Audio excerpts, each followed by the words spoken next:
Hey, welcome to the Scuttlebutt podcast. I'm Rich Mellon, and today I have a guest all the way from across the pond over in jolly old England, Roger Ayton, and he says he is in northeastern part of England, province or county or whatever called Yorkshire.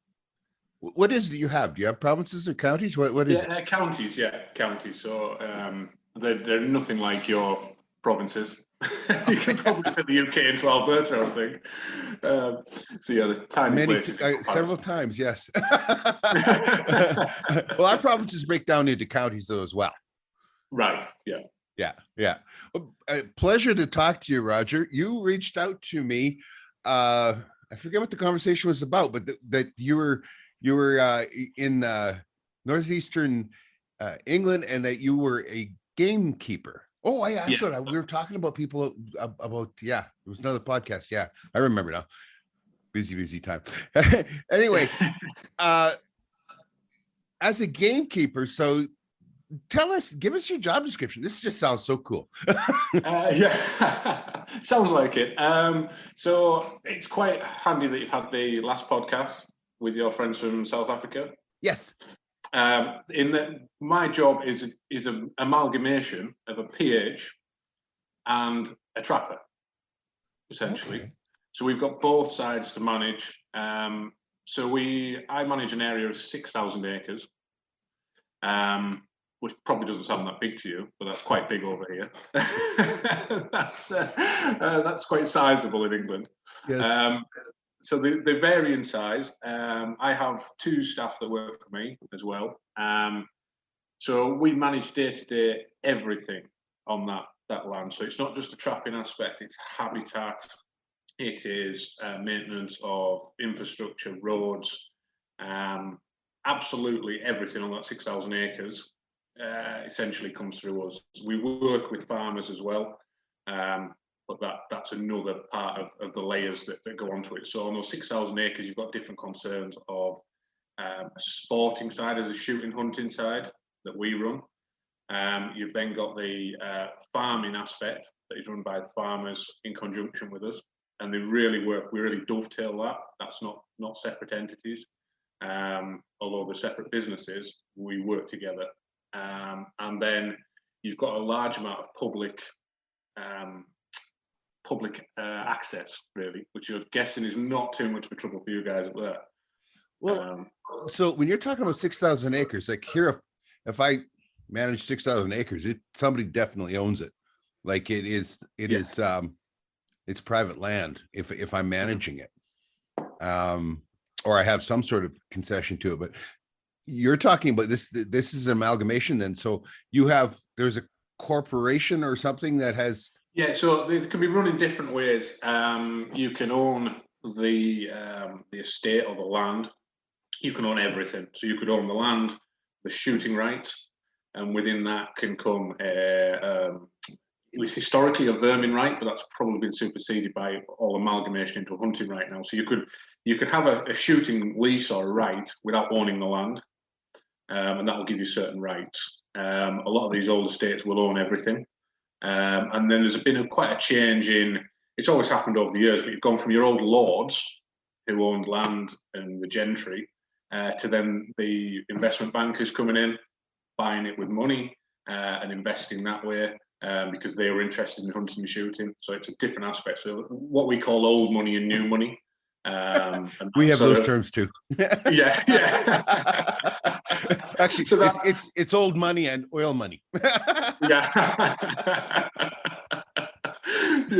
So we see that change in it, and sometimes the old money might say we'd like to keep hold of the land, but we can't afford to run it, so they might lease their shooting rights to somebody else, and then that would be employed, and then it'd be up to them to employ gamekeepers or whatever. So there's two aspects to it. You can have a newer money side to it and an older money, both going for the same thing really, and that's trying to produce birds hunting, depending on where you are.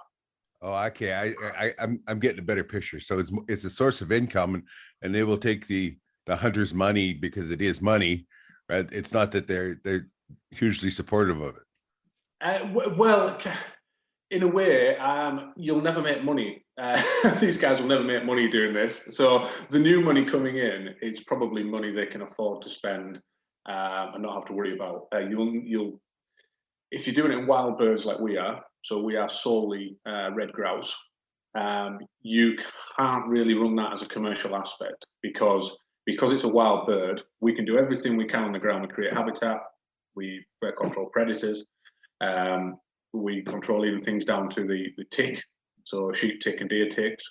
And then we still can't do anything about the weather. So you could do everything you wanted, and that would ruin it at the end of it. So sometimes you get a good year and a bad year for no fault of any human interaction or anybody done anything wrong. It could be a nature problem. I know with our native grouse, if it rains a lot when they just after the eggs are hatched, you'll lose most of the year just because those little birds get pneumonia and they get wet. They can't survive, right? That's it. Exactly the same. Go back a sec here. You said you control ticks. How on earth do you control ticks? this is probably one of the aspects people don't realize about our job. So we have a program in place where we work with farmers, and I'm sure you can imagine there's always can be conflict with farmers. I've gone really well with most farmers I've worked with, and I've got to say I've got some fantastic guys to work with here, and it's working with them. So we will provide and pay for the treatments for their sheep. We use their sheep like, as we call them, woolly mops. I love that. so they're the vector. Yes. So there's probably around 2,000 sheep in total on this place. Yeah, probably 6,000 eggs, 2,000 sheep in certain times of the year. And historically, they would have put them out. They would have treated them for the health of the sheep. However, we pay for them to do it far more often. So they're getting treated now 4 times a year. And then they put the sheep out, tick get onto the sheep with what we treat them with. Once the tick bites the sheep, instead of latching on as it does, reproducing, it dies because the sheep have been treated. So you're killing ticks all the time. Okay, so is that like Perithium or what are you using? I'll be honest with you, I don't know the chemical we're really using. It's we use a Crovet as the main, as we put a pour on sort of additive, and that works really well. It's quite simple to use. It's just lined down the back of the sheep, and that is so effective. That's fascinating. What a great hand in glove cooperation between 2 disparate users of the land. Massively. It really helps us. It obviously helps them that we're paying for it. They get the benefit as well of the health of the sheep is so much better because they're not getting drained, and so it all goes hand in hand, and really testament that you can go off our boundaries of our estate onto other areas around us, and you'll get eaten alive by ticks. So it's the same thing in South Africa. If you're hunting an area that has a working sheep or cattle or goat farm, they dip them. I believe they dip them several times a year, but because they're in the they graze through the wild, and that they helps control the ticks, and so the game animals profit from that because there's a lot less tick load on them. And you have never seen ticks like you will see in South Africa. Like, oh my God. And we've hunted areas that were working farms.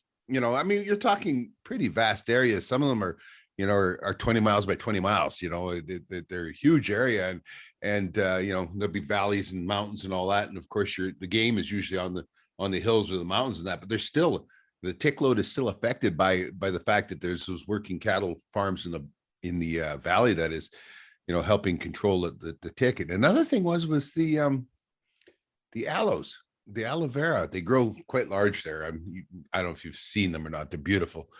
They'll grow taller than you, but the animals themselves, like the eland and that, will eat the leaves of the aloe vera, and that helps with ticks as well. All right. Yeah. Oh, and maybe get some planted. Yeah, in some places, like there's a heart in the middle of that.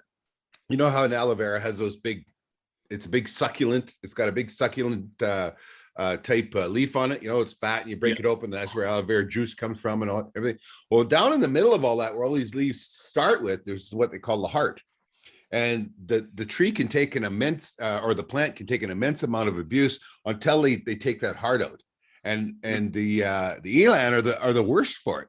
They'll take and break it apart and use their horns for breaking it apart, and then they eat that heart out of there. Well, now that aloe will die. And so it's one of those crazy situations. But so what are the crops that are growing the most there? Is it sheep or yeah? So on our land, because we're what we call an upland estate, so it's heather moorland. So I've got to be careful with this claim, because the claim always was that it was 3/4 of the world's heather moorland is in the UK. really? And this is it can be found elsewhere, as a bit in Scandinavia and places. And it'd be wrong to say that it was a wild environment. It has been managed for centuries for either grazing, sporting aspects, whether that's deer, grouse, and that now is quite protected, or quite sought after in these areas. So years gone past, where they were spreading lime, turning things into arable pasture, we're now protecting this quite a lot. Turn my phone off. So we've still got, so that's what's on the ground here. So it's a naturally occurring plant, but it's then maintained so that we can do something with it, and have the best health, essentially, for the birds, for the sheep, and we do that through cutting, burning it. So burning is a real tool of ours, and that goes for everything. If we've got better ages and variety of it, we can get essentially better broods, healthier birds, and same with the sheep. They're then better, healthier, bigger crops, and more lambs. So it all goes hand in hand. And that's heather? Heather, yeah. Heather. Yeah. And it's kind of what kind of plant is it? Can you? It's like a shrub. It's like a mini shrub. It'll grow, if you leave it, it can grow, I'm going to say, around a metre tall before it starts splaying out. So it'll sort of grow up and up and up, and then it'll eventually grow outwards, and then it'll degenerate at that point. And depending on where you are in the country, it will grow at different rates. So here it'll probably grow about 4 to 5 inches a year in a good growing year. And then if you get onto higher moors, some of the Scottish moors, some of the further west where it's higher and wetter, it hardly grows at all. It's a really slow growing plant, and that also depends on what's underneath, what soil quality is like. So there's no two places the same. I could go 10 miles down the road and there might be another estate essentially doing the same things, but we will look completely different. So heather is must be like a very good grazing, a very good. Yeah, very good. There's a lot of things eat heather. I say whether it's you can put cattle on it, but they don't do too well on it. Apart from things like Highland cattle, some traditional old style cattle, so Scottish Highland cattle are quite popular now to put onto heather. Then you've got your upland sheep breeds that are specifically for that type of ground. And then the red grouse is so reliant on heather. It is completely reliant on that plant. So the health of that plant directly correlates to your birds. I can imagine. I can, just the way you described it. It would be very, very perfect habitat for a grouse. What else is heather used for? Essentially, it used to be baled at times in the past. They could use it as bedding. It is, largely speaking, it now doesn't have any other uses. It's on it's found on the moors, on the upland areas, if you like. It's all upland areas, and it's, yeah, depending on how that ground's managed as to what it will be used to harbour. But that's on a lot of sporting estates. It's so when you use the word moor, Yeah. Are we talking about, is it wet? Is it dry? Is it boggy? Is it flat? Probably a bit of everything. So if you get onto, there's a hub, there's a line of, we can't really call them mountains because you have proper mountains. We have rolling hills, really. So the spine of the UK, spine of England anyway, has a line called the Pennines, which is essentially our mountains, and that has a lot of the moors in it. That's high ground, wet ground, boggy.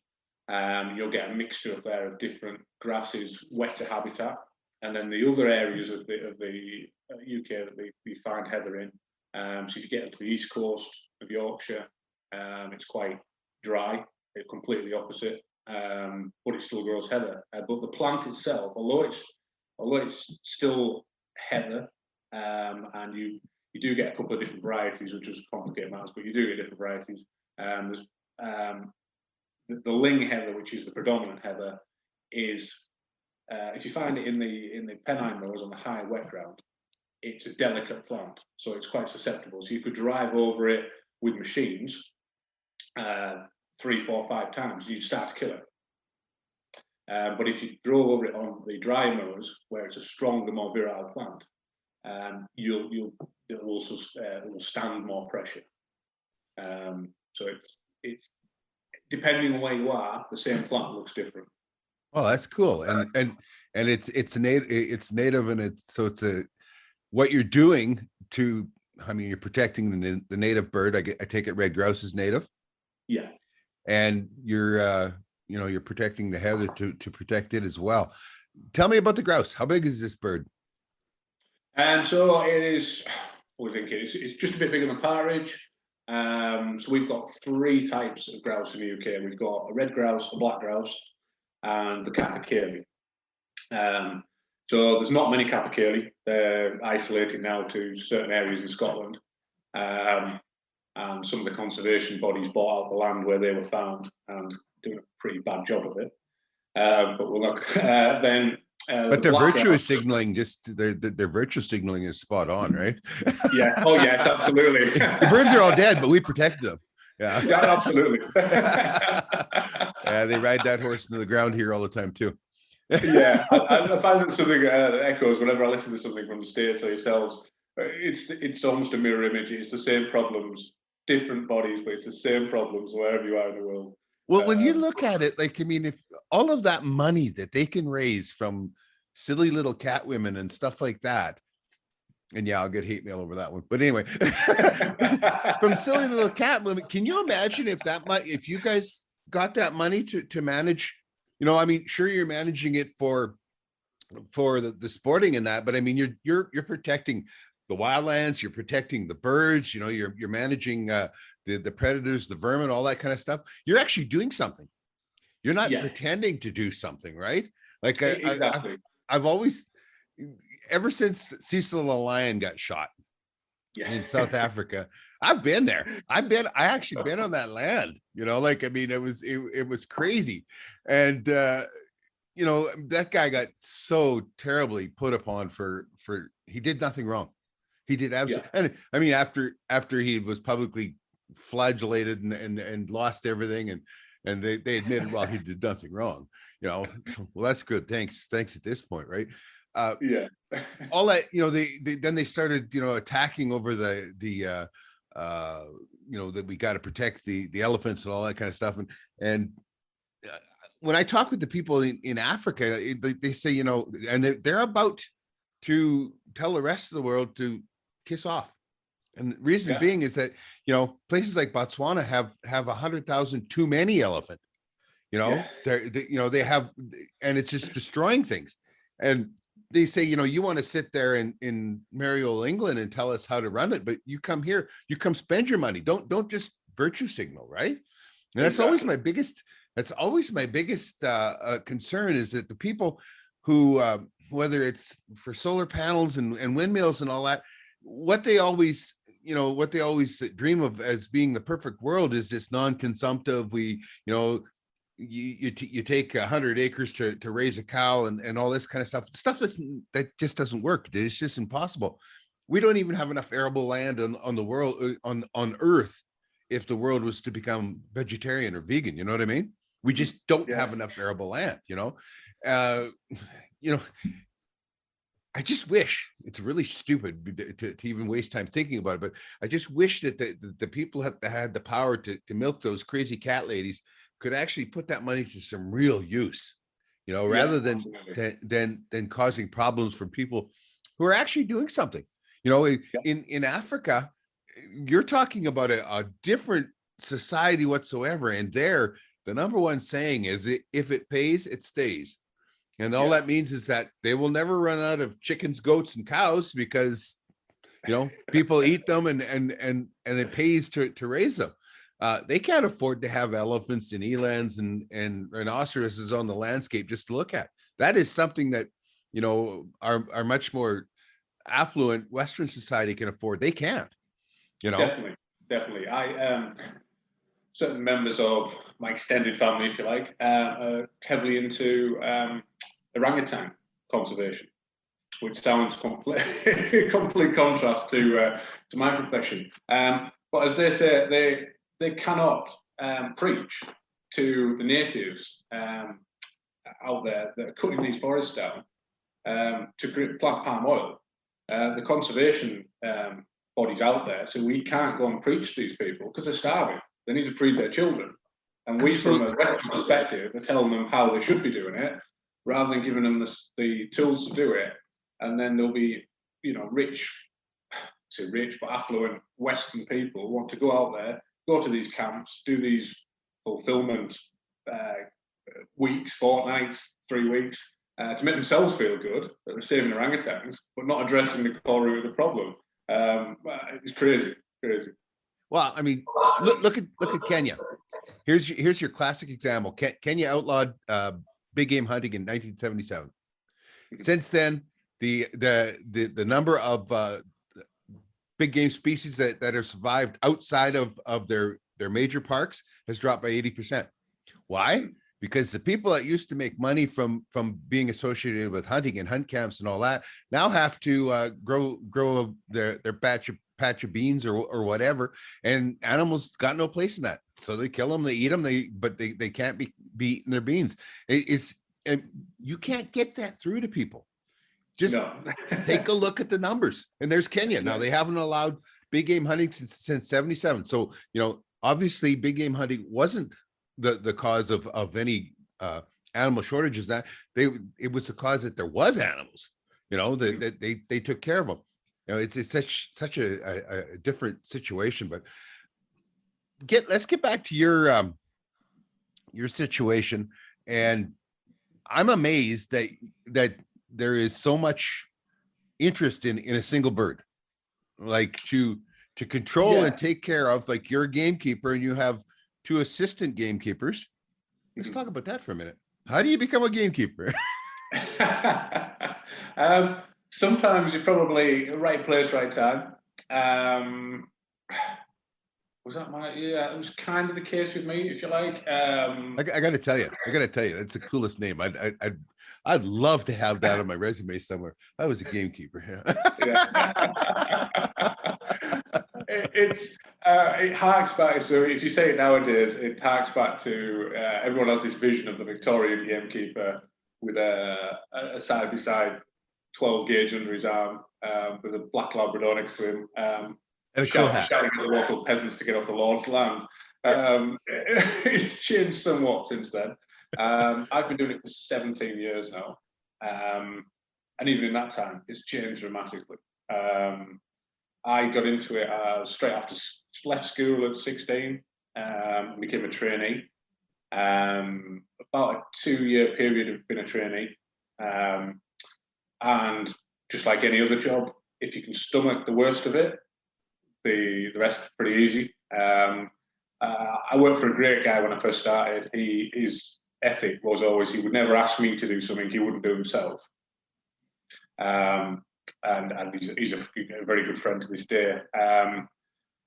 And that sort of instilled in you everything you kind of needed to know, or not everything, because you're still learning, as you will be with trapping, trap lines, working out in the countryside, you see things every day. That's just, how do you explain that to somebody sometimes? Or they don't believe you because you haven't put it on social media. I get those questions, and they will ask me the most archaic or off the beaten path question about an animal that I've perhaps never seen or heard, and they're maybe they don't even believe that I don't have the answer, that I just don't want to share it. You know what I mean? But there is so much. One of the things that I've taken to saying far too much is that, if you haven't seen this happen before in trapping, you just haven't been trapping long enough. You know what I mean? Yeah. Yes. you have some very unusual things happening. You go like, wow, I never seen that one coming. Definitely. We have a saying that if you haven't missed a fox, you haven't shot at many. Yeah, that's right. There you go. So it's exactly the same thing. But so you're just evolving and learning. So I did, I would do 2 years there. Then became an underkeeper at another estate, moved on, spent 7 years there. Same again, learned so much. It was completely different to where I'd been, where I was brought up. It rained all the time, so I was quite glad when I did leave. And 7 years later, I grew web feet, I think. It was the second highest moor in England, and it just hit got the weather, everything coming off the Atlantic. And then moved to another estate with an idea that hopefully one day I would be head keeper, running the job for somebody. And that happened a few years ago at 27. Oh, cool. It sounds a lot like a guild. Yes. Yeah, I would say more so, yeah. Yeah, that's cool. I like that tradition. Today's world, we are so short on traditions, and that sort of tradition, it's like I so respect the PHs in South Africa, and that because they have a very strong tradition, and there's a big schooling that's involved and all that kind of stuff. I like that. I mean, I like that. They're just not instant PHs. You know what I mean? And absolutely, there's new, as there is with everything. The certificates, and there's accreditations, and I suppose more of it health and safety that's come in for the better for a lot of things. But you just still can't learn that. You still can't learn the fundamentals without doing the job, being with someone, seeing what they've done, and take a bit from everyone. I worked on 4 different estates, and you took a bit from everyone. Everything was different everywhere you went. And it's one of those jobs, working your way up through the ranks, which I guess a lot of today's society never really wants to do that. We want to fast track and get there. Hey, Rich here.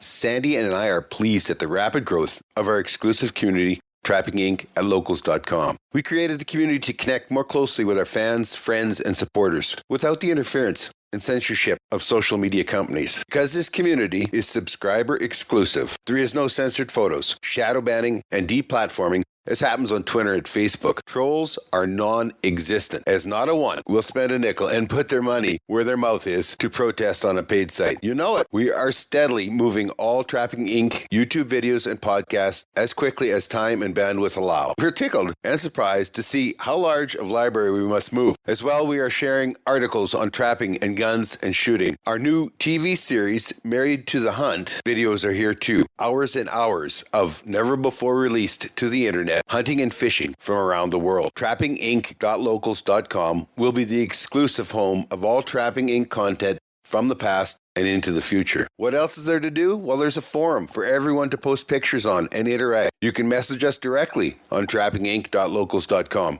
as well as interact with all the other subscribers. These are all people with common interests. Get in here. This whole venture is about taking the Trapping Inc. TV community to the next level, building a community of shared interest and interacting with all of our friends. Who knows where we can go from here? Just go to locals.com and sign up for a free account. Then search for Trapping Inc. and subscribe for $5 a month. That's it. Go to locals.com to open a free account and then subscribe for $5 a month to Trapping Inc. Help us spread the truth about a way of life and the responsible, ethical management of the wild resources. trappinginc.locals.com. Now back to the show. Just where Well, we can. part of it too, like my wife was a VP for a largest bank in Canada, and for 20 some years, but it ends up, then she's got these people underneath her, so she's constantly hiring people, the people trading out, and as the time goes on, it became more and more important for them to have like an MBA, Master's Yeah. Business Association, and that was like the crowning achievement in these kids' life. They were coming out of university with this MBA, and they figured that they already deserved her job that she had taken 20 some years to earn, and she was managing $1.4 billion, but they figured they deserved that, but better pay than what she was getting. Yes. I think what I like about the guild and those sort of situations, like your gamekeeper situation, is that you had to earn it. There was no shortcuts. There was no online training. And you had to, like you said, if you can put up with the worst of it. Well, I know what the worst of it is like when I started in construction way back when, first job I go on to, the guy looks at me and he says, you got a pretty good set of shoulders on you there. Yeah. He said, here's your shovel. He says, you should probably name it, because you're gonna live with it for a while, And you know what? You could take that as negative and think, well, because I'm big, all I'm going to be is a set of shoulders or whatever. But I twigged on it. I thought, well, I can be more valuable, and if you could keep 3 shovelfuls of gravel in the air at one time, pretty soon they decide you had something on the ball, and they moved you on to something else. So even if you're pushing a broom or whatever you're doing, I worked one time in. My wife and I were just talking about this on our trip home from the cabin yesterday, and I worked for a company, and it was called Environmental Sump. And what we did was, it was in the oil field, so you would go to you'd have these processed water sumps, right? So huge, a dugout, a big hole in the ground that's filled with water that they used for drilling the well and for processing the well, getting it online, all that kind of stuff. Well, it has to be chemically treated. It has to be circulated. This water it is the filthiest job you've ever done in your life. You are mud to the top of your head day in, day out, and you smell bad. And on and on. But you know what? I mean, it was no time at all. And I wasn't the guy that was down in the sump moving the pumps around or anything, It's just, if you're on the ball, you earned your way out of there. That was the way the game was played. I like that because today's world, there are, I think my kids were the last generation that had to actually earn something. You know what I mean? And you're younger than them by 10 years. So that's awesome. Yeah. I'm probably quite an anomaly in my age group, I suppose. Don't say that, because that actually breaks my heart that people that know how to work for a living in their 20s and that are an anomaly, Yeah. I was when I first started my job as a trainee, exactly like yourself. I got handed a shovel. Well, tell a lie. The gamekeeper I was working for said, I suppose you'll want a shotgun now. And I was thinking, well, yeah, definitely. That's part of the job, isn't it? And I'm thinking, yeah. And he handed me a shovel, and he said, learn to use that first. Yeah. I could have got along good with him. Yeah. Him and I, we're peeps. Yeah, we speak the same language. Well, you talk about so many different estates. So there's a lot of estates then? Yes, quite a lot. So I wouldn't hazard a guess really as to what the average size of estate is. In this area, we're looking at, let me quick think. I think it's about 56,000 acres roughly in this area, and there are 13 estates. Okay. In that, and there'll also be a couple of smaller bits of ground that are shot on, might be managed but shot on a weekend by a syndicate of guys, outside of work, or other bits owned by farmers, maybe done on their basis. So, I suppose the biggest one in this area is about 15,000 acres. they generally get bigger when you get into Scotland. Bigger areas, yeah, and upwards. You know, they're 30,000 acres plus of that. When you talked about the grouse and said that they were larger than a partridge, when you're talking about partridge, are you talking about quail? No. So the quail are smaller again. We don't have any quail in this country. Okay. So we've got the grey partridge. I used to have a stuffed one, but I don't know, one of the dogs decided to attack it one day. So I couldn't show you that one. So we have the grey partridge, which we call the English partridge in this country. And then we have the French red-legged, which I think is very similar to the Hungarian out in the States, which is imported and released for shooting purposes. So you've got probably three aspects of shooting birds in the UK. You have wild birds, as in molar management, grouse sort of management. You've got reared pheasants, which can be reared in captivity and released. And then you've got a bit of an amalgamation. There are some areas trying to have wild pheasant shoots now, but essentially at one point those birds will have been released somewhere, and then people are now trying to create a habitat where they can occur naturally and just take a surplus off. So we've got different aspects of it. The reason you can't rear grouse in captivity, because a lot of people say, why don't you just do that and you'll have more birds, you'll have more shooting. They are very difficult. It can be done, it's very difficult, very time consuming, and it's not worth the hassle, because the grouse themselves, for the first fortnight of their lives, they are specifically relying on insects. Oh. So to replicate that environment in volume is very, very difficult, as you can imagine. Last year we had a terrible breeding season. They hatched fantastic numbers of chicks. There was, broods of 8 and 9 chicks running around, but there was no insects. So they all sort of dwindled off and died off. At about a fortnight old, there was nothing to hold them and give them that sustenance. So that's the key difference to why you can't rear grouse in artificial conditions. What size are we talking? Like a 1 pound bird, 2 pound bird, 3 pound bird? You're probably looking at probably a 2 pound bird. Okay. Yeah, all in, probably about a 2 pound bird. Yeah. Very similar then to our rough grouse or our spruce grouse here in Canada. Yeah, I would imagine. Yeah. You see, it's confusing here because we call them both a grouse and a partridge, and yet it's the same bird. And yet, and when my friends in the States are talking about partridge, they're talking about quail. Yeah. So I'm never sure. Are we talking about this big or this big? Yeah. Yeah, you're probably about a 2 pound bird. The males and females, there's not a lot of difference between them. There's a little bit of males are slightly bigger, but there's not a lot in it. And then even to look at them, in the winter, there's not a lot of difference. The cockbirds have a red a wattle above their eye that they display when they're sort of irate or they're trying to display.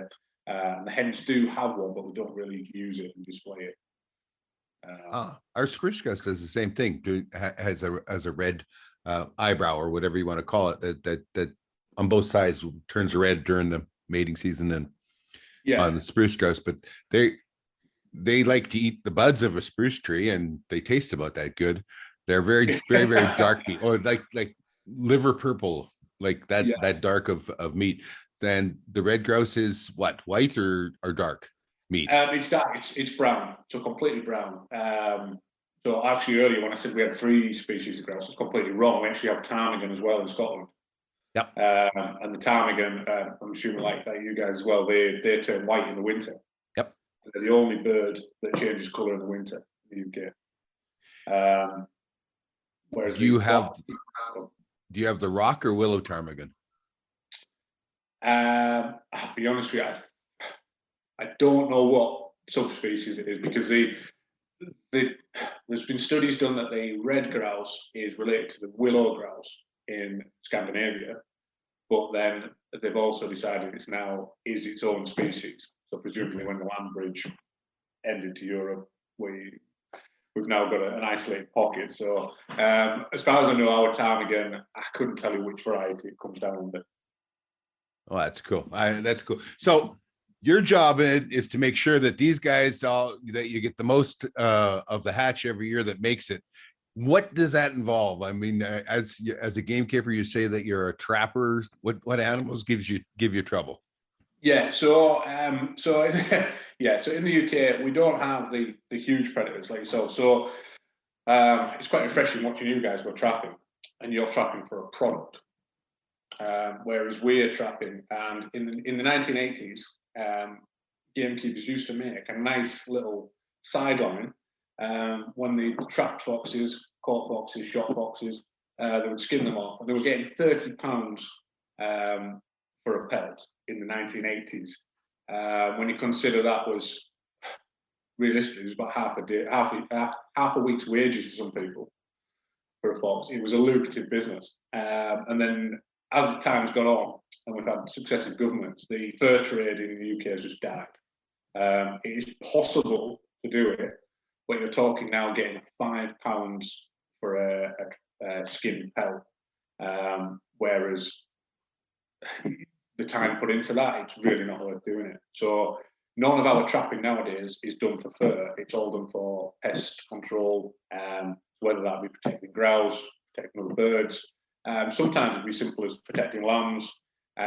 So we're mainly targeting foxes because grouse and other ground nesting birds are ground nesters. That time of year, you can't sort of afford to have that coming through. We also have a lot of wading birds. So we have curlews, lapwings, golden plover, we have a few others, oyster catchers, red shank, and they are seasonal visitors with us in the summer. So they will be on the coast, on the estuaries all winter, and then they come up here to breed. And it's an absolute haven for them, where they're getting looked after by gamekeepers. They're producing 4.5 times more chicks than areas where it is managed. Wow.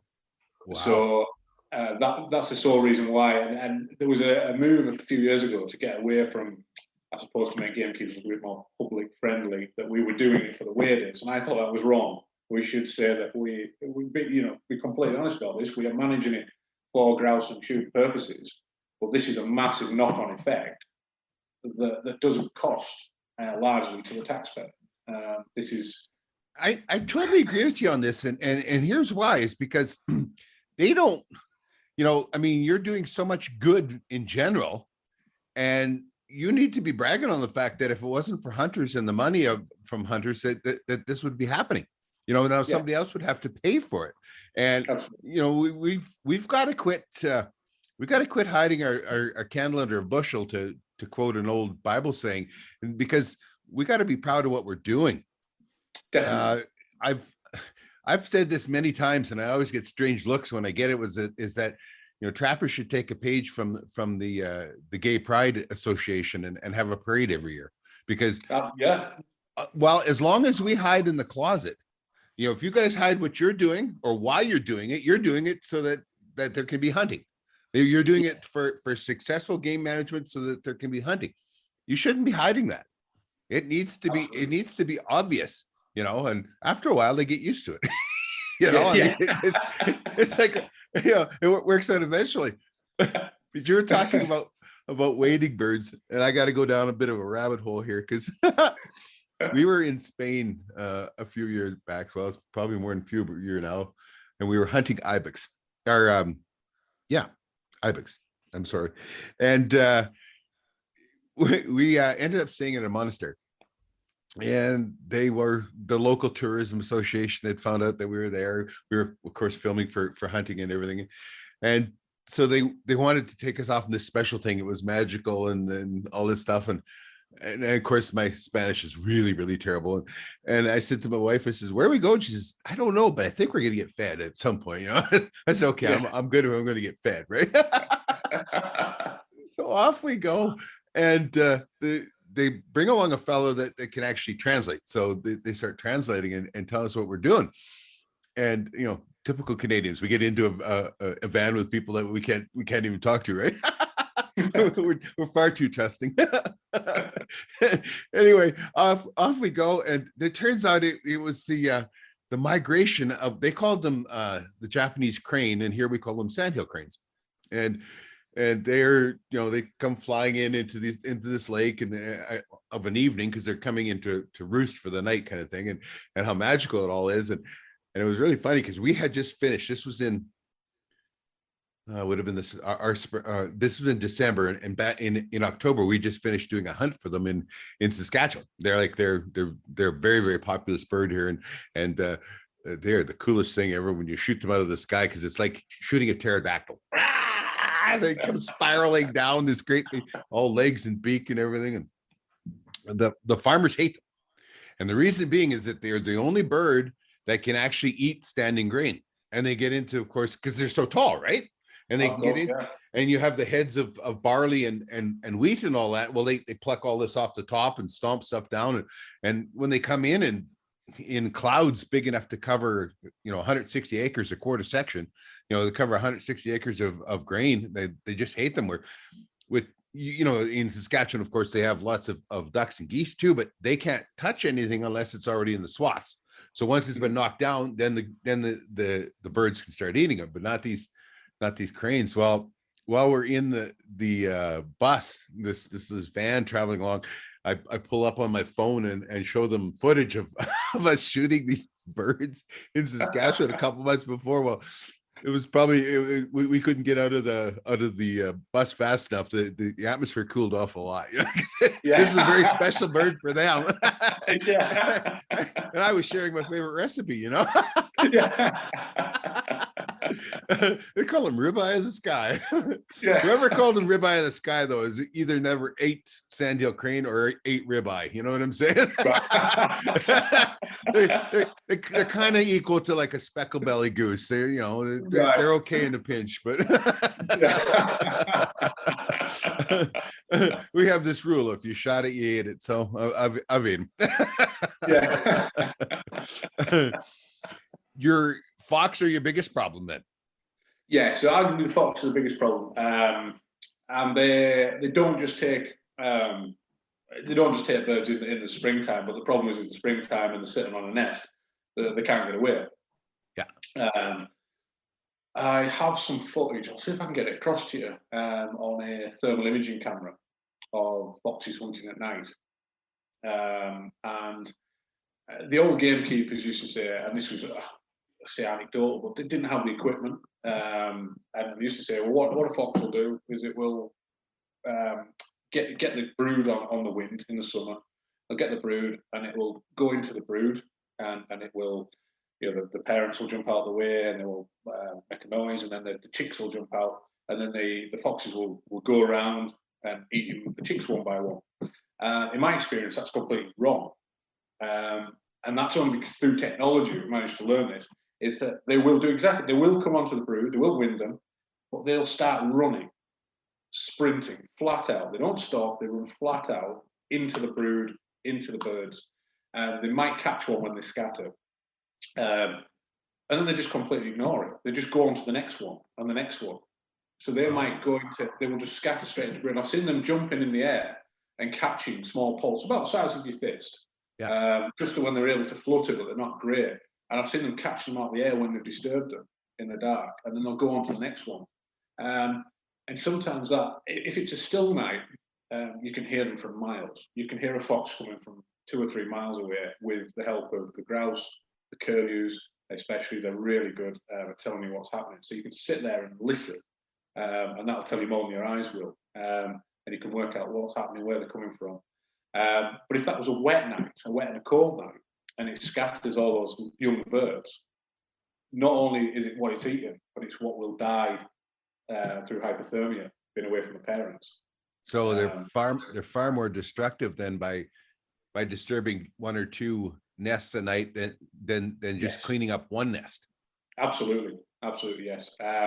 I shot one a few weeks ago when the eggs they were still sitting on eggs, and I was watching it.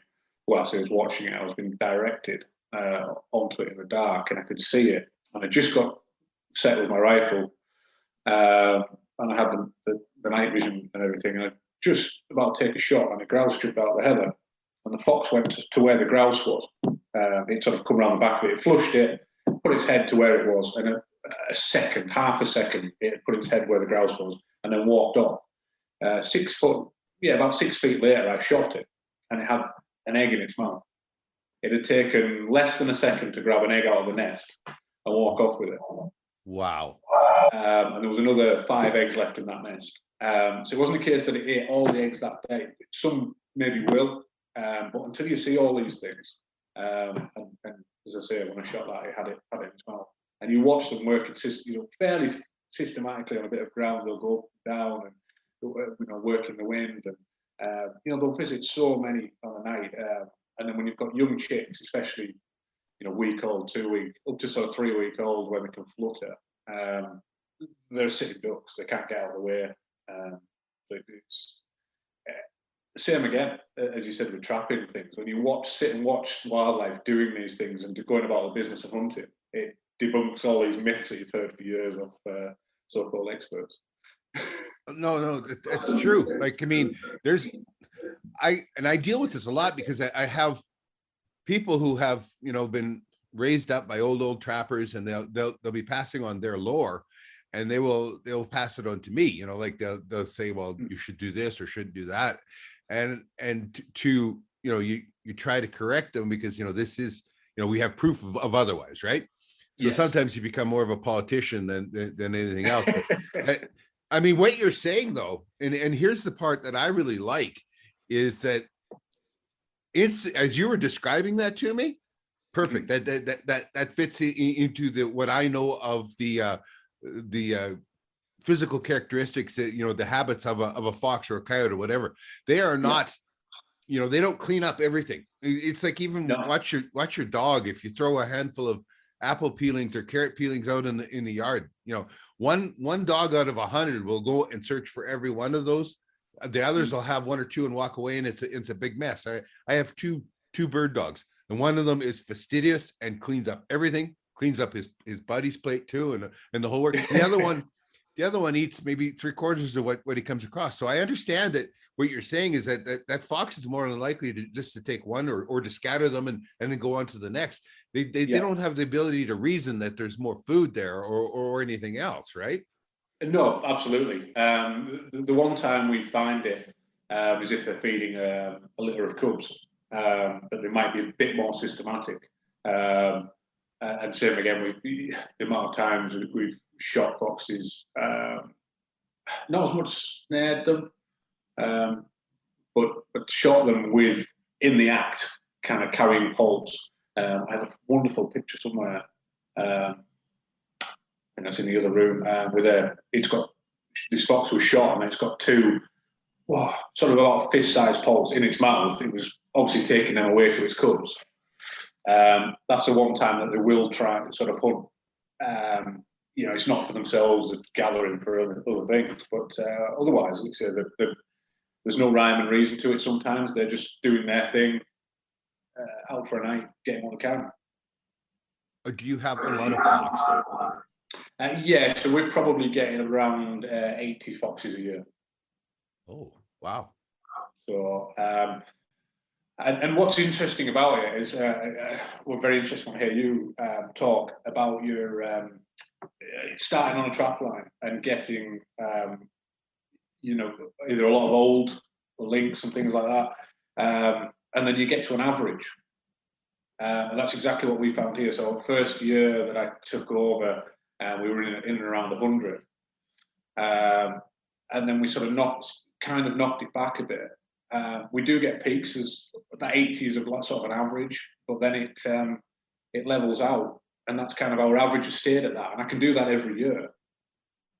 And that suggests that that's that managing nature type thing. We've taken that boom and bust out of it with the prey species and the the predators following on. We've just leveled that out, if you like. So although we do it all year round, so we're not just trapping in the winter time for prime fur or anything like that.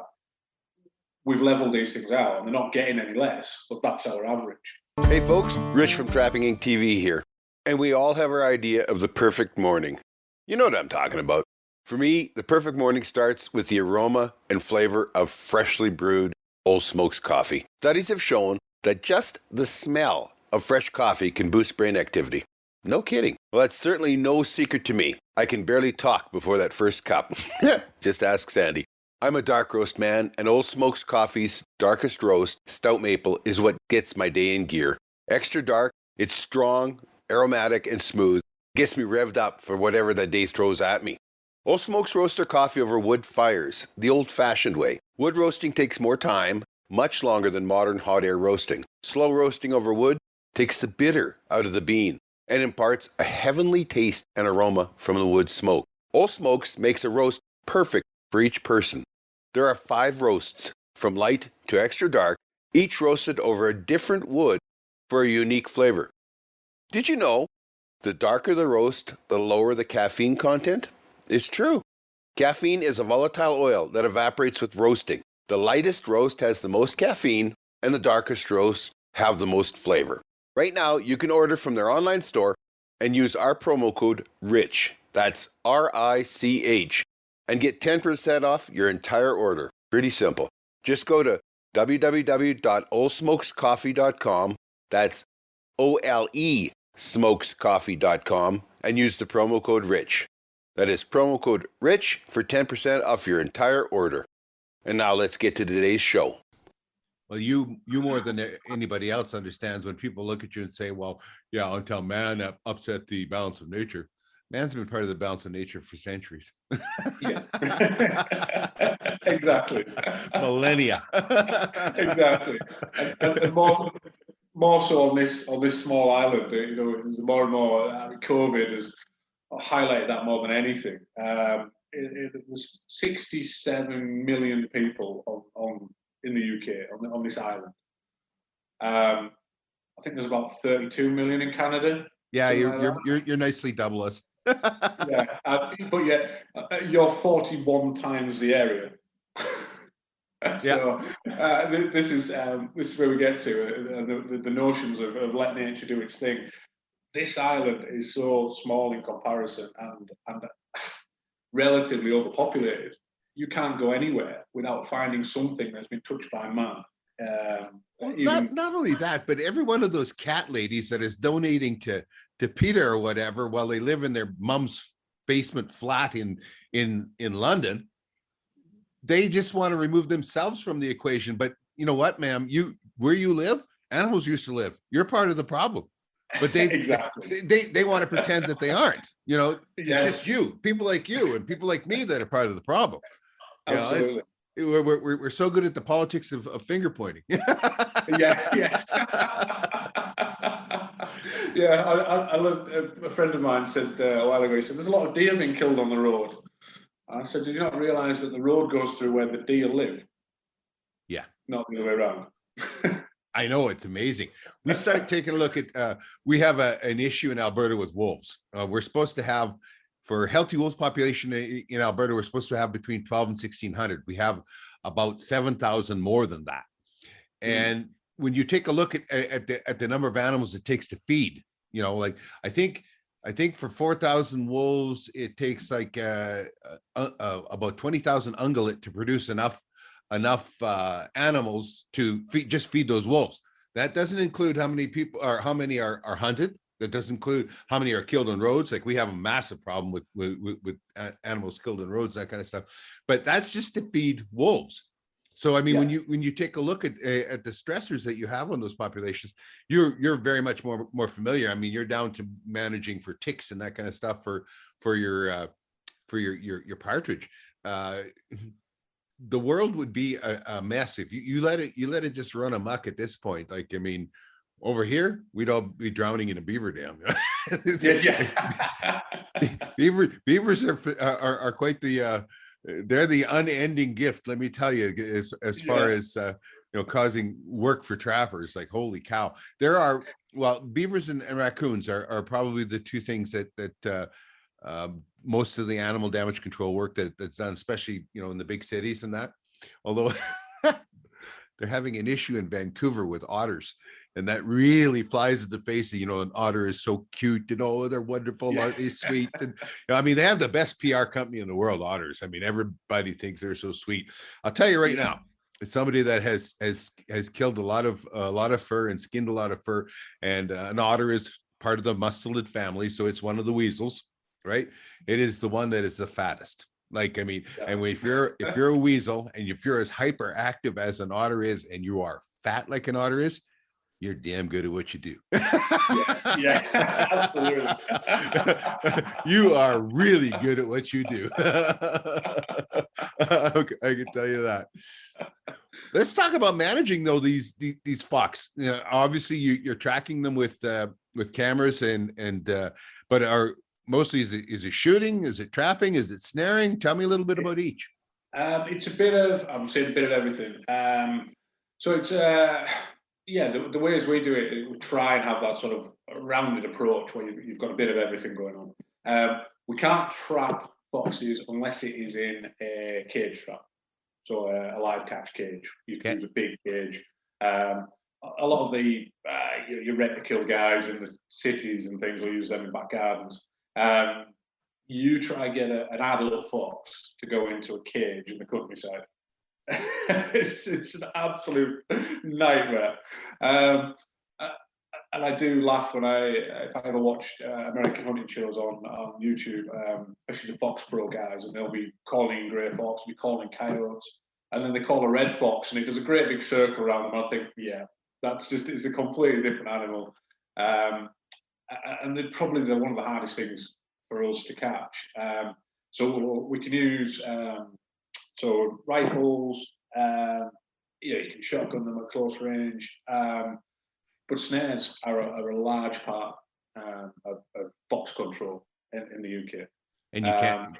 I would imagine you can't use a killing snare. You just use a restraining snare. That's it. Yeah. So we believe it was in 1981 that self-locking killing snares were banned in this country.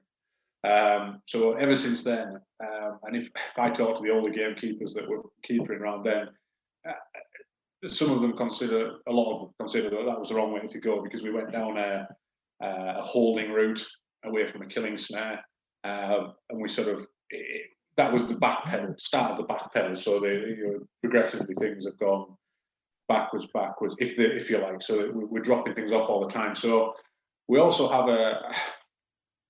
the law regarding snares in the UK. We also then have a code of practice, which isn't law, but it's a best practice advice. So some people will want to follow the best practice. Other people say, well, that's not law, so why wouldn't I carry on using something that's more effective? So I've got some here. So a standard fox snare in the UK, that is, you can see that is what is sold as a standard snare. Okay. So it's just got a standard runner on there. So as long as that's not free running, that's legal, and it has to have a stop there for a foot. So for the deer. Oh, okay. The stop is so that he can't ever compress down, because that particular lock can be lethal in the right conditions. It does, yeah. If somebody knows and bends that the wrong, just slightly, it can then. So this is the thing: we can still buy these off the peg, and that's still a legal snare. I think your stop has to be 26 centimeters, and then it has to have a swivel in the middle. Yep. So depending on how you do it. Whoa! Slow down. Let me see that swivel. Oh, that is very different. Okay, so you can make those yourselves. Pretty much, yeah. That is, it just basically, obviously, each one. There is an argument that they can get caught because one end can come through the other and could overlap and with a bit of turning. I've never got to a fox yet that has managed that. Okay. Because usually they've got some tension on it and kept the two apart. So I've always found these pretty, you know, as long as they're used right, I've always found them really good to deal with. And then obviously anchored into the ground. We can't use drag anchors. It's got to be a solid anchor now. So it could be off the ground or stake or a tree or whatever. Yeah, so it's usually same again. Quite often it would be through a tree. The best practice guidelines now would like you to stay away from trees for them getting tangled up. So if you to follow our best practice, we then have to use them on an open run with a ground anchor or a stake into the ground far enough that it can't get wrapped around that stake. Gotcha. Yeah. And then essentially there's no tangle elements to a snare around it as best you can. So what was the motivation to go away from killing snares? What was their number one reason? Public pressure, more than anything. As most things are, especially in this country, that we end up with, you end up with public consultations and everything goes with emotion rather than ballot box biology, we call it. Yes. Yeah. So it didn't have, like, I've talked to people where the argument was that there were too many pets around and that a pet would die. But it was probably a massive concern in the UK because we have because it's overpopulated, but we've got there's a lot of cats running free everywhere. Dogs, people with dogs. There's a lot of areas where people aren't supposed to be running dogs off leads and things, but they do. And as soon as they get caught in them, obviously that causes more problems. So yeah, you're never going to get away from that. I think every time you set a snare, you've kind of got to think about that now. That it could be a non-target or something like that. One of the main ones, to be fair, from going away from a killing snare, was the protection of badgers. Badgers. So badgers are highly protected in the UK. No kidding. So they have the highest animal protection in the UK. The badger. Either your badger is way different than ours, or it has long damn legs or whatever, but it would never get into a fox snare here. Yeah, well, that's it. They now with the code of practice is that I mean, I've old gamekeepers that used to set them quite low to the ground. I mean, I've always gone for quite a high snare in comparison. Our guidelines now are that they are set 20 centimeters above the ground. To the bottom of the snare or to the top? Bottom of the snare, yeah. Bottom of the snare. Yeah. So you think about it. I mean, you watch them, a coyote or whatever. I mean, they trot along with when they're moving, their head is in line with their spine. So that's the height you want it to be at, right? Yeah. So that's the new, I suppose, a guideline. A lot of guys were using it high anyway, and I've always used it gone for high. Where it would get was people used to set them under a fence, so a hole under a fence. Yeah. And that would be where a badger or something like that could get into it. So same again, the code of practice is away from fences now as well. So don't use a fence as a snare line. So all these things have changed to get away from that, from the badger. But there's still problems out there, and there's same again as we said. I've had them get into snares that are set higher and quite easily let out. You get there, you can let them out because it's not a killing snare. It's right. But it's minimal. If you hit them, if you set them a nice height, that does minimize a lot of it. True enough. Yeah. So with the code, the new way the code of practice is going, I've got another one here. That we now have a breakaway in the snare. And same again, we've got a code of practice, but we don't have a standardized snare. So you can still make your own snares. You could use different components. And then there's the one that's so this is the one that's been granted from a lot of things. So I'll run that up a bit. So there we go.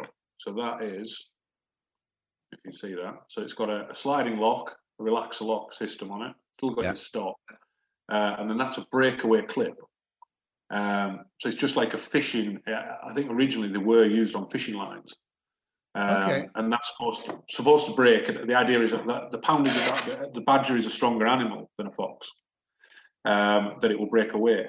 However, in my experience, a dog fox can be a lot bigger than a badger and can pull that. So this has caused headaches for gamekeepers. You're getting to snares and they're just breaking out, and you're catching foxes and they're breaking out. Well, what is that set for? I mean, like what is the they must have, if you're having a breakaway on it, it has to have a certain pound rating. What is the poundage?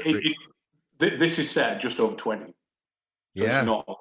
it's not a lot. So this is the problem. I mean, I've shot foxes weighing well over 20 pounds. Really? Yeah. I've had a couple. One got up to 23, and I believe that the records are a bit slim, but somebody claimed to have one at 25 pounds last year in the country. So that's a fair fox. That's a good size. That's a good sized coyote. Yeah. Should be living well. I'll take a 25-pound female coyote every day, and man, because she'll bring me the most money. That's another side of it. If you think fox are tough, be glad you don't have coyotes, because over here the fox are the idiot cousin in the canine family. Right. Well, thank my lucky stars then.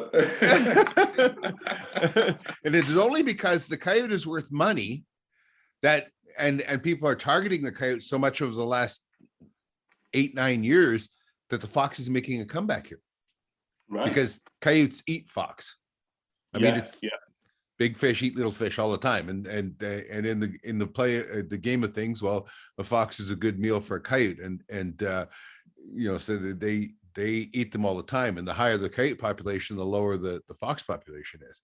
Mm-hmm. And now, when you do a lot of, especially I do a lot of trapping around I live in a rural area, 50K from the nearest city, and we have great huge chunks of land, so I have baits that I trap coyote on every winter, and one on my quarter section, another 5 miles away, and another 5 miles away. And as I make an impact on the coyotes and that, the fox numbers are coming back. Now we're seeing fox, and I seen one the other day.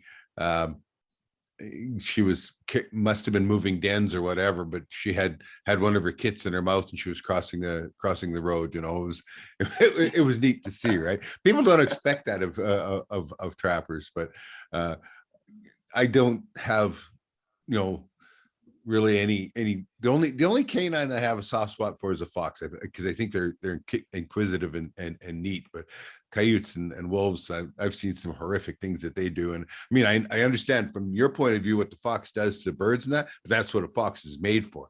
Delta waterfowl comes to me every year, and they want me to trap fox right now. They want me to be in the marshes trapping fox right now, because the birds are on the nests and all that. And I won't do it because it's a waste. I can't use that fur. That fur has no use at all, right? And and she's got young also, that it's like trapping beaver in the month of June. Her kits can't swim for the first month, so they wait for her in the lodge. I mean, it's just, people look at you and they say, well, how can you kill them in the wintertime? Well, it's easy, I got no problem. I got no problem with killing every one of those kits in a trap. I just don't want them starving to death.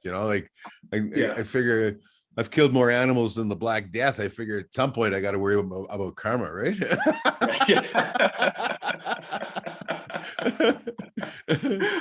Absolutely. So snares are your most effective then? Yeah, for foxes, they're out there all night doing what you could be doing. It's just here in the UK, we're 24-hour checks. Yes. So with it being a holding device rather than a killing device, so 24-hour checks. So it's labor intensive. So with a lot of our traps, 24-hour checks is why we end up with more people on a smaller area of ground to get in with them regs. I mean, one of the local people down in the village was said to me last year. He says, "I used to like the old keepers. They always used to walk everywhere." And I said, "How often did you see them?" "About once a week." I said, "Exactly, because when they were doing it in the 70s, they were doing whatever they wanted and their checks weren't as regular, and they didn't have the machinery to get around. So there's a lot more regulation now, and we've got to do things right. So it just means that you end up with more people, to do the job properly. Nobody ever figures that, do they? Nobody ever figures that. How many snares would you run at any given time? So that all depends on the time, and you could go with a blanket. But what I would say is just like anything, and like you'll be the same yourself on your trap line. When you're learning a new bit of ground, you'll put traps and snares everywhere because you're thinking, well, that looks okay, and I'll try one there, I'll try one there. So we've probably gone from running, upwards of 100, 150 snares in peak times in winter time, to now we could get away with 40 snares in the best, because we know where they run or where the usual places are for them. So these are all blind sets then? Yeah, they're a lot of them are on what we'd call an open track, open trod.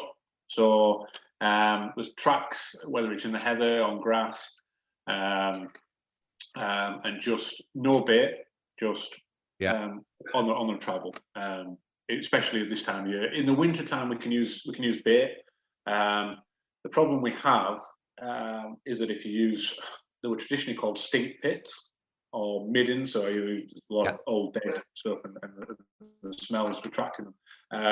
I found they only work well in the winter and before Christmas. After Christmas, I struggled to get a result with them. And then you've got to keep them fresh.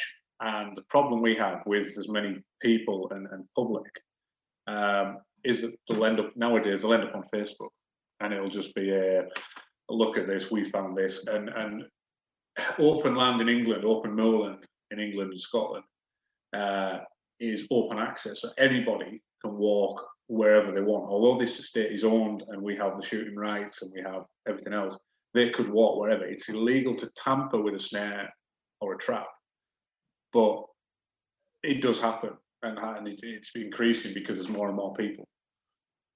So you've got to now think that when you're setting a snare or setting a trap, snares especially, is will somebody come along here walking their dog? They might not be supposed to be there, but sometimes it's ignorance. They don't realise that they shouldn't be there. And other times you will get an element of maliciousness that will sort of damage them, tie them in knots, render them useless. So you've got to factor all that in. Yeah, the malicious part, we understand that. I understand that from the UK.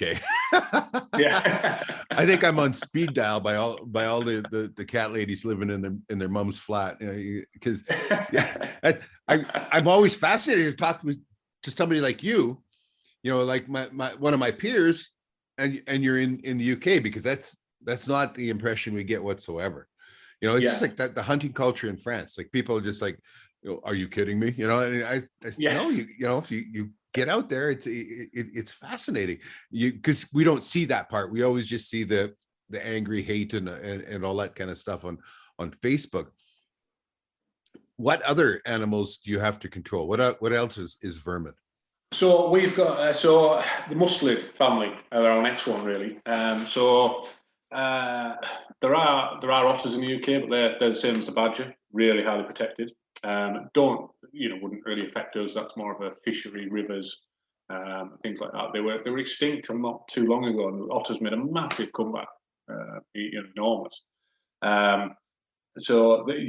deal with the smaller mustelids. So the stoat, which I believe you call a long-tailed weasel with a black tip on the end.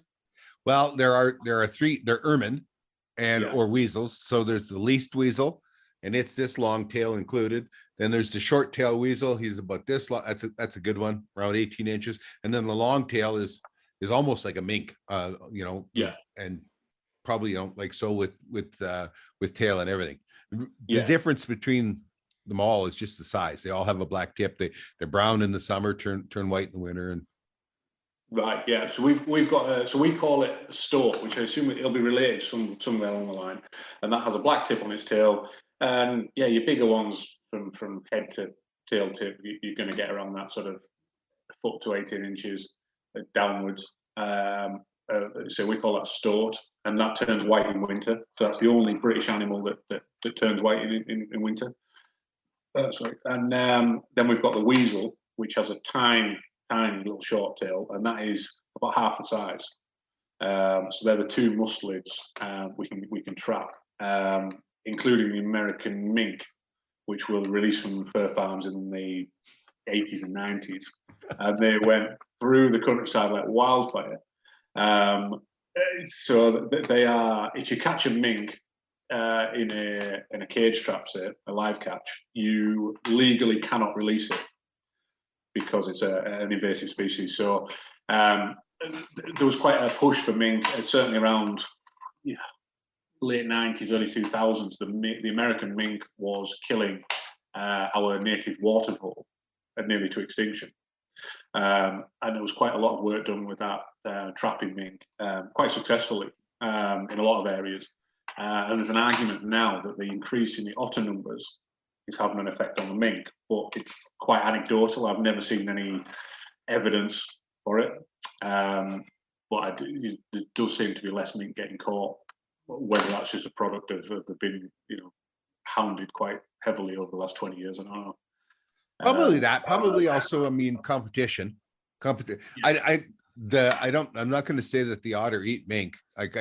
No. I can't prove that otter eat anything that doesn't have scales or web feet. Like, I mean, there's a lot of conversation that people believe that otter eat muskrat and beaver, but I can't prove it on my trap line. And I have, otter have those great toilets, right? The communal toilet where that day they all go poop in the same spot, and it's black, it's oily, it's grainy, and I've ran my finger through a lot of it looking, and you find the most amazing stuff that I find is little tiny like fish bones. Yeah. I find like fine scale. We have a little minnow that's about that long called a stickleback, and they eat untold amounts of sticklebacks, and they're quite a heavy protein, oily fish, that kind of stuff. That's probably why they're so fat. Occasionally you'll find from larger fish, you might find a frog leg or something, but I've never found fur. I've never found where I could say that they had been eating muskrat or that they had been eating a beaver. Mink, however, eat a lot of muskrat. Like they say that's 60% of their diet, and the other 40% is hair, which is amazing to me, because of all of the mustelids, the one that got the most shortchanged on traveling in the snow or anything is the mink. I mean, he's got tiny little feet. Like if you take a look at a marten and a mink, pretty much the same size, probably weigh the same. A marten is really long and skinny, but they pretty much weigh the same. And a mink will have this little tiny foot that wouldn't cover a penny or a dime here in Canada, and a marten has one that's this huge one. The marten floats on top of the snow, and a mink goes to the bottom every time. Like it's really easy to tell a mink trap in the snow, right? And his feet aren't webbed, and yet he's aquatic. I've watched him struggle with fish as big as them. I don't even know how he began to catch them, because if you ever watch it, mink dive down into the water and swim, and that's the most awkward thing. I think they just bore their victims to death. That's all. It's like, he's never gonna get here. Look at that. Just bores him to death. And then, no, he's got me now. What? And you watch them struggle with them, and I watched one struggle with a fish on YouTube there, and I thought the fish had drowned him several times, but every time he come back, like just tough, tenacious. But I think competition might be the big thing. If you're otter making a big comeback, that could be a big deal, right? That sounds more like it, really does. But they're a bit of we don't get too many mink here, and they're certainly becoming less of seem to be on the decline, which is a good thing, because obviously they are an invasive species for us. And then the stoat, same again with stoats, is trapping all year round. So they're often in a box trap. So we went from I've got some traps here. We went through. I believe Andrew Dean showed you a gin trap, did he? Hey, Rich here. Sandy and I are pleased at the rapid growth of our exclusive community trappinginc@locals.com. We created the community to connect more closely with our fans, friends, and supporters without the interference and censorship of social media companies. Because this community is subscriber exclusive, there is no censored photos, shadow banning, and deplatforming as happens on Twitter and Facebook. Trolls are non-existent, as not a one will spend a nickel and put their money where their mouth is to protest on a paid site. You know it. We are steadily moving all Trapping Inc. YouTube videos and podcasts as quickly as time and bandwidth allow. We're tickled and surprised to see how large of library we must move. As well, we are sharing articles on trapping and guns and shooting. Our new TV series, Married to the Hunt, videos are here too. Hours and hours of never before released to the internet hunting and fishing from around the world. Trappinginc.locals.com will be the exclusive home of all Trapping Inc. content from the past and into the future. What else is there to do? Well, there's a forum for everyone to post pictures on and interact. You can message us directly on trappinginc.locals.com, as well as interact with all the other subscribers. These are all people with common interests. Get in here. This whole venture is about taking the Trapping Inc. TV community to the next level, building a community of shared interest and interacting with all of our friends. Who knows where we can go from here? Just go to locals.com and sign up for a free account. Then search for Trapping Inc. and subscribe for $5 a month. That's it. Go to locals.com to open a free account and then subscribe for $5 a month to Trapping Inc. Help us spread the truth about a way of life and the responsible, ethical management of the wild resources. trappinginc.locals.com. Now back to the show. When he was on the podcast, we went. So we had for years that. You see that? Oh, That was yeah. that's the gold standard of a small musclet trap in this country. Really, No it's kidding. cheap, effective, and it sets. Set it now. It sets flat. Wow. So we would put that in the laws around that are quite ad hoc. So the changes in traps in the UK in 1958, the gin trap, which was like the long spring, Yep. was made illegal, and they launched a competition to find the replacement. Eventually, that's what they came up with. So from 1958, that's largely been. It didn't look like that. When it first came out, it looked like that. Wow. That's the same trap. So this is a Mark 1. I mean, the craftsmanship on that is fantastic. It just shows how we've altered and we're now mass producing things. But that was a Mark 1 fen trap. So it gets caught up where your hand is. The animal That's gets. it. That's it. So that goes even stiffer than the old one. It's even better. Oh, yeah. So that comes round, and it does just have a little bit of a U in it, and then with a treadle plate in the middle. And these were designed to be killing traps? Yeah, so these were designed for killing traps. The idea was that, whereas your gin trap was like that, and there was a long spring. So the idea was that if something else got into it and it closed, they couldn't get out of it. You know, there's no way of getting out of it. The idea was that if they got into one of the newer traps and there was something bigger in it, because they had nothing to lock it, and it was just the force of the spring. If something bigger got in, like a dog or a fox, a badger, it could get out of it. So it could pull itself out of it because there was no locking device on it. And that's where they went to.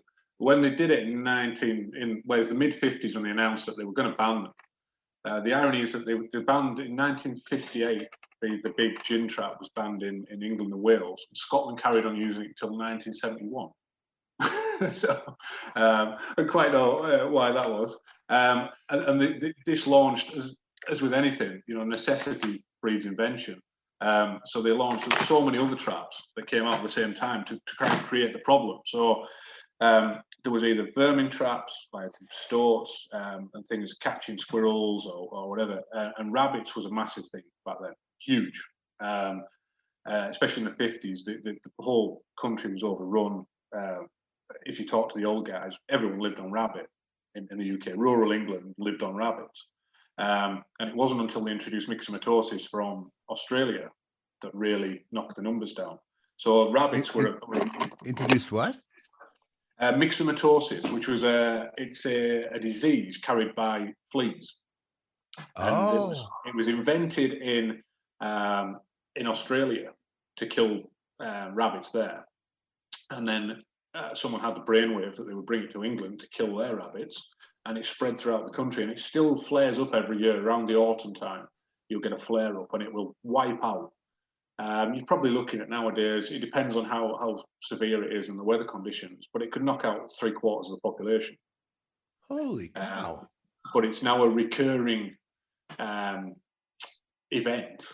If you talk to the old guys when it first came in the 50s, it was devastation. They couldn't find a rabbit. They'd gone from eating rabbits every day to not being able to find one. It was that effective. And they thought, some people thought, well, that's it. For arable purposes, we've created, we're not going to have any problems with rabbits eating crops. And up until then, it was a massive thing. So when they were banning the Long Spring gin trap was used for everything, whether it was bigger foxes or anything like that. And they came up with things like this, which is quite intricate, but and what happens is that it sets, those jaws come apart. See if I can set this one. I'm not going to do that one because it's too heavy. Exactly, roughly the same. Oh man! There, and the idea is that jaw there, the rabbit's head gets caught in it. So it's quite precise in the way that it works. Well, that must do it in a box or something in order to position the head properly, huh? As it was, and what they did, and you'll see when I hold it up now, I'll set it. So that's it set. So if you were looking at it, you will be looking at it from that angle. And that's the approach angle? Yeah. So the idea was that it was set in a rabbit hole, the entrance to the burrow. Oh, gotcha. So you side to the burrow, and then you would enter from there. So you'd hit the plate first, and when its front feet touch that, its head should be over those jaws, and it would catch it around the neck. So that's it would as it would trigger. I'll pop the anchor peg in it. See if I can do this without getting my fingers. It would close like that, and effectively your head would be through there. That is cool. Like we didn't have anything like that at all. Yeah, so that it was quite a precise, quite a precise thing to use. You're going for a head strike. Back then, a lot of things were body grip and just get something in a trap. That in its day in the 1950s was directing for a head and neck hold. A quick kill and you weren't damaging meat or anything else, right? That's it. It was trapped for meat. I mean, I met he's dead now. When I was starting as a trainee, he was in his 80s. He was mid 80s, and during the Second World War, he looked to sign up and things, and they told him they wouldn't send him abroad to fight. They instead shipped him to Cumbria, which is on the west coast of England, to a huge estate, and his job for the whole war was to trap rabbits so that he could provide food. Oh, no kidding. So, because when he told them he was a gamekeeper, they said his skills translated that he could be useful doing that, and that's what he did for the whole war. He was trapping rabbits and feeding, the local population around him, and that was his job. That's bloody amazing. And now I know why all the old English families that I know have grandma's favorite Hossenpfeffer recipe. Yeah, yes. Yeah. You folks are really good at eating rabbit. Yeah. So I've spoken to some old farmers, and they lived on it. And then when they brought this, the disease with the myxomatosis disease came in the 50s, some of them had put them off for life because they were seeing them dying, and it just looked horrendous. And it was massive change. Like I say, now it's populations have recovered to where this is an annual event that will knock a percentage of the population down, but not kill it, not wipe them out. So they've developed some sort of immunity or some level of resistance. Is this still a good thing today? Like at one time it was thought to be a good plan to bring that disease there, but would you rather it was gone, or? I think nowadays we're just used to it, so it's a natural occurrence that just happens. I mean, if we're honest, I mean, I don't think we'd want to do that to things nowadays. You know, the ethics around bringing a disease like that it'd be an absolute minefield, and then it's also a resource there that can be harvested, because while certain things in certain game struggles to sell, or the price of so things like venison, selling deer prices goes up and down like an absolute yo-yo. Rabbits are the most consistent thing you'll ever get. You'll get £1.20 for a rabbit all day long, and 20 years ago I was getting a pound of rabbit. So it's never the price of them hasn't really altered, but there's always a demand, and it's amazing, because you talk to a lot of people and a lot of people have never tried it yet. There's butchers and game dealers that will bite your hand off if you can get good clean rabbits. So you can actually sell wild shot game. Yes. Yeah. Oh, that's amazing. Yeah. So there's not too many laws around. This is the problem where years ago poaching came, obviously was quite prolific. Is because you didn't have to have a license, you didn't have to have anything to sell games. So they'd be selling them to the local butchers. And that still is the case, but the prices have gone down so much that your guys that were the poachers have kind of grown up, and then their offspring are too busy playing on tablets and iPads now to go out and do the poaching. So that whole sort of aspect is gone. So once upon a time, the gamekeeper was chasing around poachers on a night. It still happens, but a lot of the time now they're doing it for sport rather than a commercial aspect. They're doing it to sort of fill the time, or use a running dog chasing hares and rabbits. So you can still sell things, and it's quite liberal, to be fair. There's not a lot of restrictions on that if you can find an outlet for it. See, over here, liberal's a bad word. Liberal means on the left, progressive, social, that kind of stuff. Yeah. Liberal's not a good word. We use other words than liberal if we're talking about it being quite relaxed and normal, Yeah. I'd like to use the same language, but our political spectrum is just, it's all centralized. They're so alike now. We don't really have a left and right anymore. Oh, we still do. We have a very distinct left and right, but the weird part is that left has moved so far left, and right has moved so a little bit more towards center. The right is actually to the left of center now. Like, yes, I remember the last great liberal government we had was Jean Chrétien. And Jean Chrétien today would be to the right of the progressive conservatives today. Like, I mean, yes. he was more right than they are today. And of course the liberals today, Trudeau and the rest of the idiots, are so far left that nobody can even find them anymore. Yeah, I think that sounds very much like our political spectrum.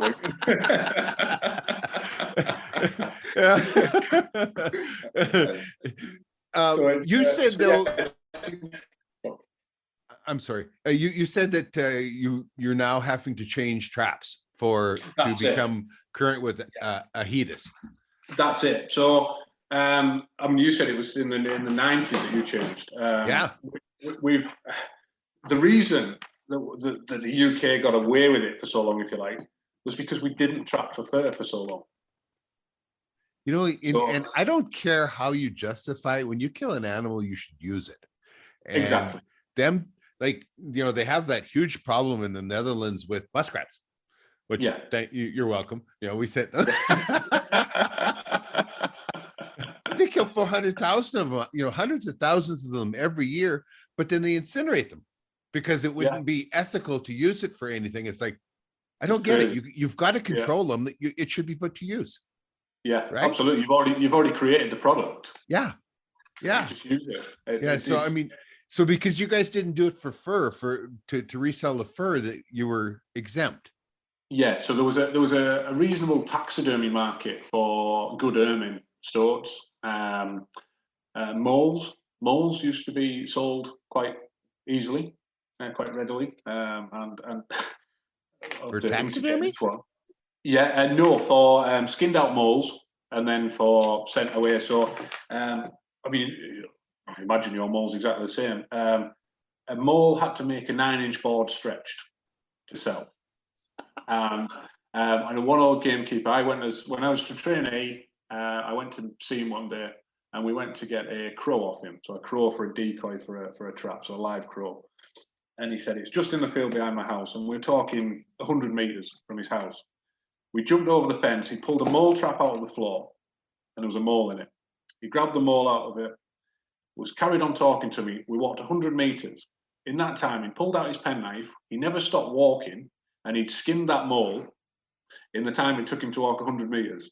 Yeah. And he dropped the rest of the mole carcass in to feed the crow, and I took the other one out, and then he said that'd be you stretch it to a 9-inch board he had to make to get a price for it. And he's probably one of the last people I know that was actually doing things like that. What were they using the mole skin for? For clothing. For clothing. Yeah. Never heard of such a thing. Yeah. So we have over in this country, a lot of it's fake now, but moleskin trousers were the absolute norm, and they were traditional countrymen's wear, and a lot of the moleskins used like for jackets and hand warmers because it was so dense and soft. Well, you know, and I've often read the term moleskin pants and that, but I didn't realize they were actually made out of mole. Yeah, I think traditionally they were. There'd be a long time as they went off it, but things like say the hand warmer sides of your pockets were still used for certain places like that. Oh, that's cool, because I know a lot of people back east in the U.S., especially Kentucky, Tennessee, and that they're ADC trappers, and they have big businesses for mole. You know, that's a big thing because of the damage they do in people's lawns.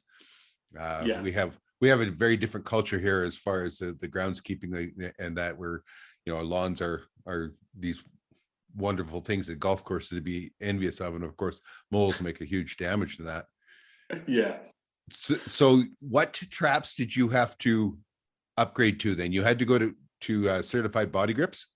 Yeah, no. So this is what I find interesting, especially watching your show, is that you've got body grips and the amount of things you can use. So I've still got it here. So that was our gold standard, the Fenn trap. It could be set largely anywhere. That's a Mark IV. You used to get you can get a Mark VI, which is bigger, which was for rabbits and mink. That could be set anywhere. So it's flat. You could put it into a rabbit burrow, and the laws around that were pretty. I'm not going to say the L word. Pretty relaxed. And as long as that was covered from the top, there was only one port of entry, or if it was in a run. As long as it was covered from the top, so you couldn't get anything else like a bird or anything bigger in it. Okay. You could set that wherever you liked, as long as you were happy with the restriction that had happened. The killing times on it, I think they said that these things were supposed to kill in about a minute. A lot of the studies showed that they probably weren't that great, and it was a body grip. As it closes, it's a body grip. And we did have a small body grip, which is like a single spring 110. Yep. That's also outlawed as well. We're now not allowed body grip traps. We have to have head striking traps. Oh, so, really? Yeah. Now the theory on that is sounds fantastic, but getting a direct head strike has created so many problems. So now we require them to die in a few seconds. So the only alternative at one stage was the Australian dock trap, so DOC, and they do a 150 or a 200 size. So that's a 150 dock trap. Okay. Back a bit. So set in an L shape, and then it's got a serious spring on it compared to everything else. So that comes back, latches on there, and then the plate. Okay, and then it's sprung by. And it's sprung. That's a large pan below, is it? Yeah, that's it. So I'll just hold that. So that's a large pan there. So that's your pan there, your trigger handle. the horrible thing about them, I've nearly got my finger in it there, they don't have a safety on them anywhere.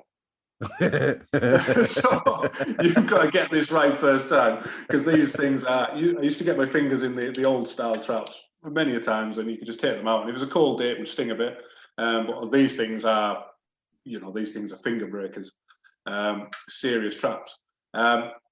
They put these traps through a series of tests. So instead Just of one making sec. the, Just one sec. Pardon me. Lift that up, and can you lift up the jaw, or just tilt it towards me so I can see that jaw? yeah, How so how can that, like? No, I want to look at what actually strikes the animal. also the whole thing. So that whole thing. Yeah. So how is that supposed to target their head when? I mean, is it to crush the skull? Is that the idea? To crush, yeah, to completely crush. Okay. So I'll get some. I'll get some pictures over to you. I tried to get them across, but it basically, if you get a weasel or a stoat in there, it just flattens it. Gotcha. Absolutely flat. So it completely flattens them, crushes them. The idea is that they will hit early on, and it will hit them a head strike. And then if they get across it so far, even if they were sort of on this end of it, having come across, hopefully the head would get hit as well as the body, and it would die within seconds. What we found with these traps, they're so powerful for their size, is that a lot of them are bending themselves after a fair bit of use. Yeah. They're just so aggressive. Our body in this country, or in the UK, called DEFRA, they assess traps to try and so they've got a spring trap approval order. To make the spring trap approval order, they had to pass kill 8 out of 10 stoats in the required time frame. Now, as a trapper yourself, if you're going to get something to go into a trap, you will use a bit of fieldcraft, you'll use a bait, you'll get it to walk across where you want it to walk across. The stories that came out from the labs that were testing them, these were lab workers with no prior knowledge, and they wouldn't know. It was absolutely not their fault. The consultation, instead of being done with people on the ground and how would you make it work, they were testing them in labs so they could test the strike rates. They were paying people to bring in live stoats so they could test. But instead of using fieldcraft to make it walk over that section, they couldn't work out how to do it. So they were putting them in boxes and in runs and baffles and chasing them with a broom.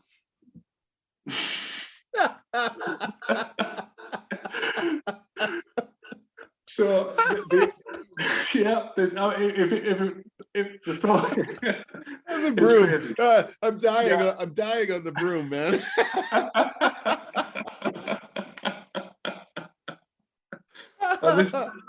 And absolutely crazy, because if they'd done it in consultation with people that were trapping, they would have said, look, we can make it go over that plate.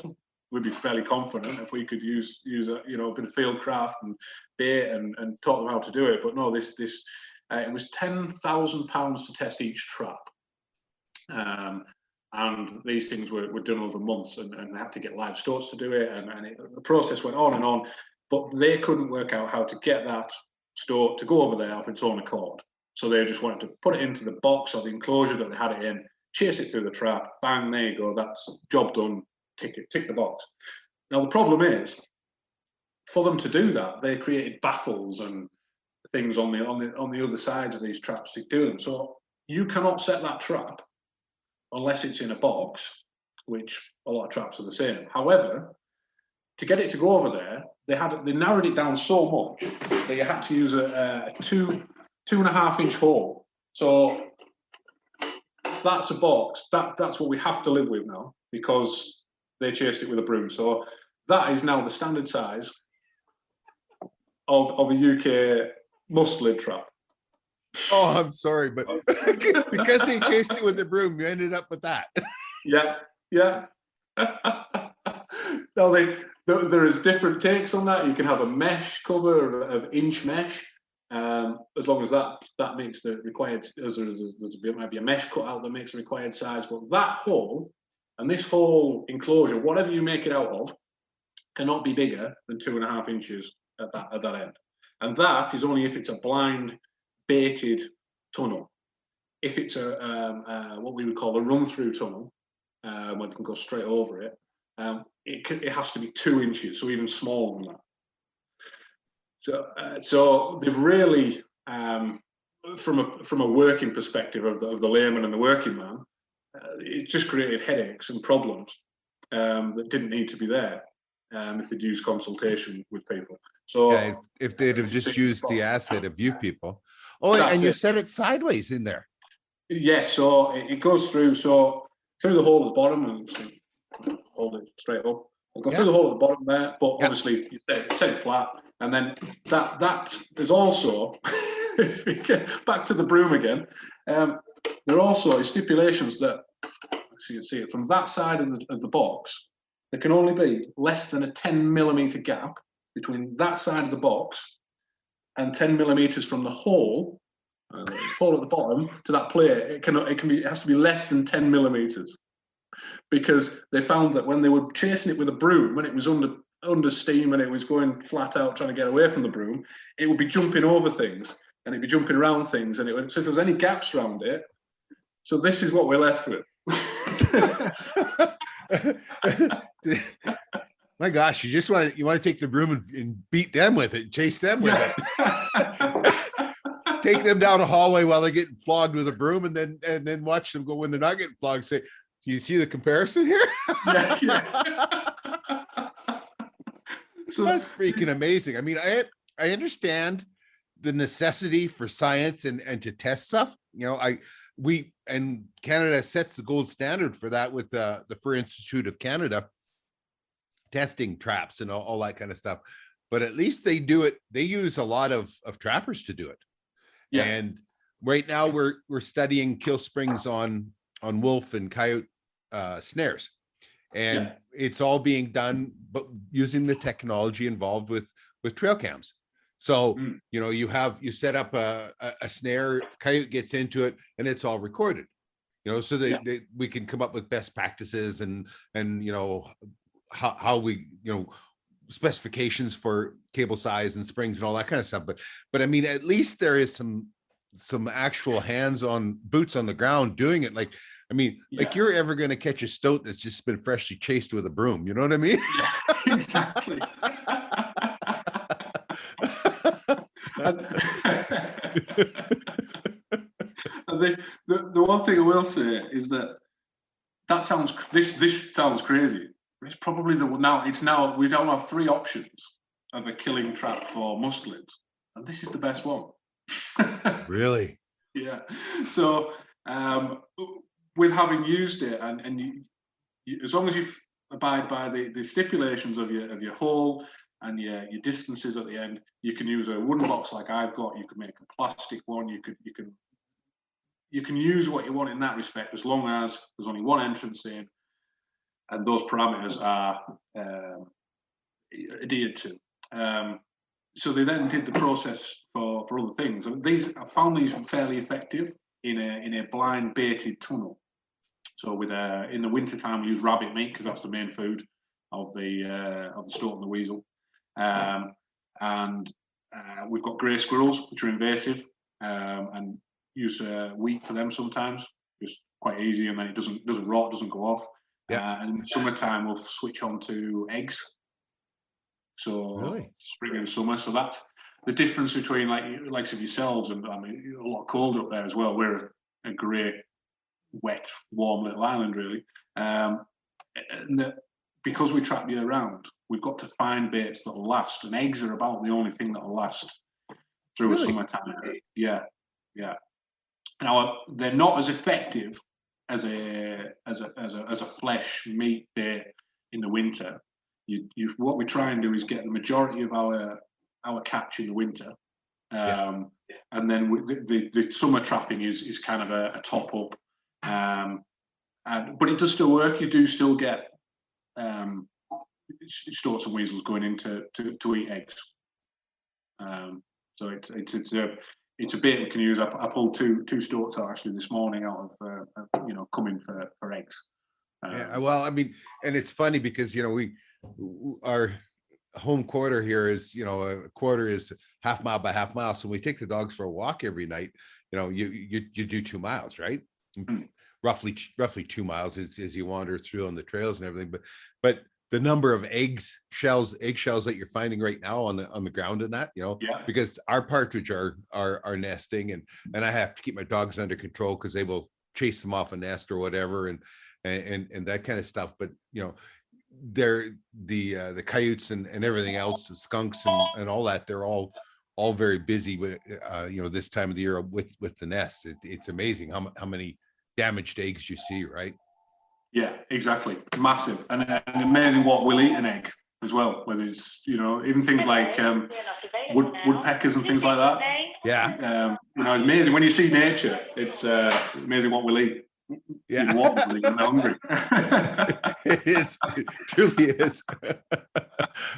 Well, I could keep going on, but we are coming up on 2 hours here, and I'm guessing you got something else you'd rather do. It's evening there. It is. It's going. I will no doubt before long. We're going back out to see if there's any foxes this evening. And I wish I was there to help you go check. That's cool. Yeah. Well, hopefully I'm entered into your competition for the trap line. So if you pull my name out, I'll get some flights booked. Oh, that'd be cool. That'd be very cool. Yeah. I'll tell you what, you learn about cold. Yeah. Well, Roger, it has been a pleasure. I want to do this again. No question. There's just so much we could talk about for forever. Yeah, definitely. It is. We didn't even talk about any of the people that have gone hunting or some of the celebrities. I know one of our friends in South Africa, his wife is somehow related to the royal family and has gone foxing or hounding or whatever you call it with with Prince Charles, and so quite yeah. My wife loves all that stuff. It's a small world when you get into those type of things. Yeah. Anyway, I'm going to let you go. I'm going to get us out of here. But thank you so much for your time, sir. Yeah, no problem at all, Rich. It's been a pleasure. All right. And I hope everybody else out there has had just as much fun as we have. This is going to have to go up in 2 parts because it was 2 hours long. But thanks for being with us, and maybe we'll see you down the line.